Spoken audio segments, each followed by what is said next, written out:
ভারতে কি ঘটেছিল টাইগার রবির সাথে, জানবো বিস্তারিত। কানপুরে বাংলাদেশ ভারত দ্বিতীয় টেস্টের প্রথম দিনে ৩৫ ওভার চলাকালে তার সাথে কি করেছিল ভারতীয় ক্রিকেট প্রেমীরা।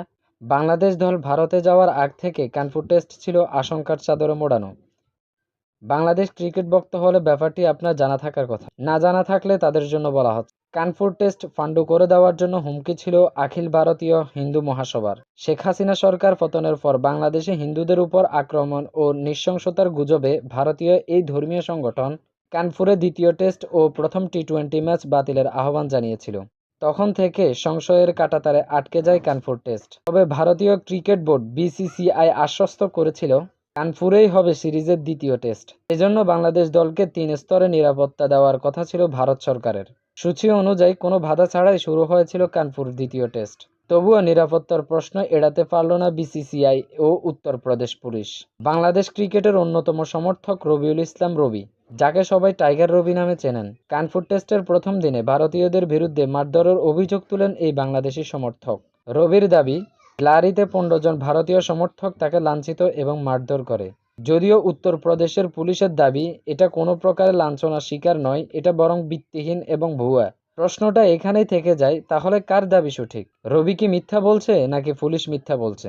প্রথমে রবির বক্তব্য শোনা যাক। শুক্রবার ২৭ সেপ্টেম্বর শুরু হওয়া কানপুর টেস্টে বাংলাদেশ ইনিংসে লাঞ্চের সময়কারের ঘটনা এটি। ভারতীয় সংবাদ মাধ্যম দ্য ইন্ডিয়ান এক্সপ্রেসকে এই বাংলাদেশি ক্রিকেট ভক্ত বলেছেন, সকাল থেকে ভিড়ের মধ্যে ভারতীয় দর্শকদের একটি অংশ আমাকে অখাদ্য ভাষায় গালিগালাজ করতে থাকে। প্রথম দিনের লাঞ্চের ঘোষণা হলে আমি শুধু নাজমুল ও মমিন হকের নাম ধরে ডাকতে লাগলাম। এরই মধ্যে কয়েকজন আমাকে ধাক্কা দিতে শুরু করে এবং আমার মাথার উপরে টাইগার ও পতাকা ছিঁড়ে ফেলার চেষ্টা করে। আমি বাধা দিলে তারা আমাকে মারধর শুরু করে। সামাজিক যোগাযোগ মাধ্যমে একটি ভিডিও ছড়িয়ে পড়েছিল, যে ভিডিওতে দেখা যাচ্ছে মাটিতে পড়ে আছে বাংলাদেশ ক্রিকেট ভক্ত রবি। এরপর তাকে ধরাধরি করে পুলিশ ও স্টেডিয়ামের কর্মীগণ তাকে স্টেডিয়ামের ভেতরে নিয়ে যায়।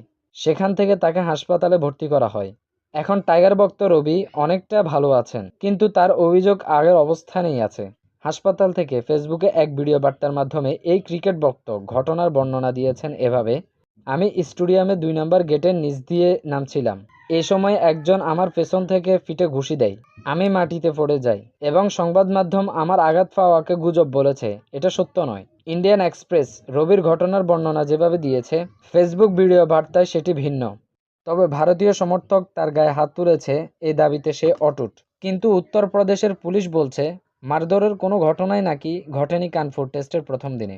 স্টেডিয়ামে নিরাপত্তা নিয়োজিত এসিপি অভিষেক পান্ডে সংবাদ মাধ্যমে বলেছে, রবি পানি শূন্যতার কারণে নিচে পড়ে গিয়েছে। পুলিশ ও স্বাস্থ্যকর্মীদের সহায়তায় তাকে হাসপাতালে নিয়ে ভর্তি করা হয়েছে। মারামারির অভিযোগ সম্পূর্ণ মিথ্যে। কানপুর টেস্ট চাপিয়ে আলোচনার কেন্দ্রবিন্দুতে চলে আসা এই ঘটনা ধোঁয়াশে কাটছে না। তো দর্শক, এই ছিল আজকের আয়োজন। দেখা হচ্ছে অন্য কোনো আয়োজনে।